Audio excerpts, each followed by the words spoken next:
दक्षिण 24 परगना के आकरा संतोषपुर इलाके में दोपहर भीषण आग लगने से भारी तबाही मच गई।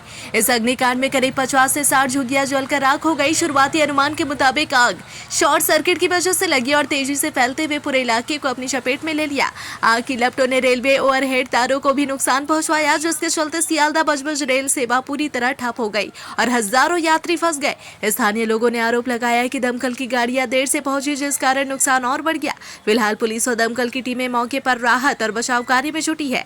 किसी के हताहत होने की पुष्टि नहीं हुई है, लेकिन कई परिवार बेघर हो गए। इसी बीच घटना की खबर मिलते ही महेशतला विधानसभा से सीपीआईएम के प्रत्याशी शायन बैनर्जी भी मौके पर पहुंच गए। उन्होंने पीड़ितों के प्रति संवेदना जताते हुए प्रशासन से जल्द राहत और पुनर्वास की मांग की।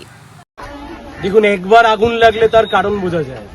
এই 16 বিঘা বস্তিতে এই নিয়ে 4 বার আগুন লাগে। একবার নয়, প্রথমবার নয়, 4 বার আগুন লাগে। 4 বার একই বস্তিতে আগুন লাগে কি করে? কিভাবে সম্ভব? একই বস্তিতে 4 বার আগুন লেগে যায়।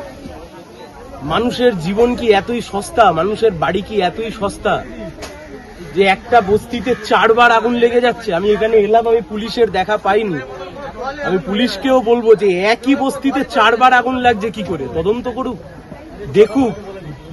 2 ঘন্টা পরে এখানে প্রায় 250 বাড়ি পুড়ে গেছে। 2 ঘন্টা পরে এখানে দমকল এসছেন, দমকলের আগে মিডিয়া এসছে। দমকল যদি এখানে সময় মতো আসতো আর সে যদি জল নিয়ে ঠিক মতো সময়তে নেবাতো, তাহলে এই বিশাল মানুষের ক্ষতি হতো না। দেখে নেবেন, বিশাল মানুষের ক্ষতি হতো না। তাহলে একবার বলতে হবে তো আমাদেরকে যে দমকলটা কোথায়, দমকল কি কাজ করলো। এখানের দমকল এখানে এসছেন যখন, তখন আগুনে পুড়ে যাচ্ছে, মালগাড়ি এসছে, মানুষ ওপারে যেতে পারছে না। কি অবস্থা!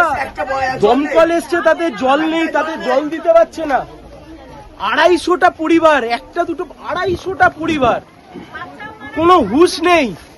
একটা বাচ্চা গুরুতর ভাবে জখম হয়েছেন, কোন রকমের কোনো হুঁশ নেই প্রশাসনের।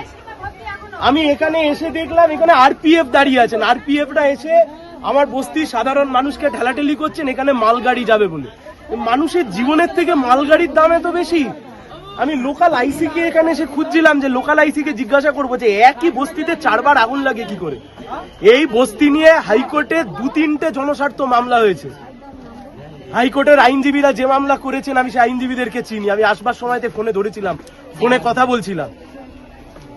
প্রশাসনকে ক্ষতিপূরণের ব্যবস্থা করতে হবে।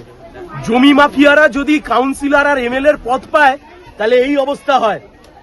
এত জমির দিকে ঝোঁক যে বারবার বস্তি পুড়ে যাবে। লক্ষ্য কি? জমি খালি করো, এই তো লক্ষ্য, অন্য তো কোনো লক্ষ্য নেই। প্রশাসনকে ব্যবস্থা নিতে হবে। যাদের বাড়ি পুড়েছে তাদের সম্পূর্ণ পুনর্বাসন দিতে হবে। সামনে ভোট, 3 দিন 4 দিন পরে ভোট। আমি আরোর কাছে যাব, আমি আরোর সাথে কথা বলবো।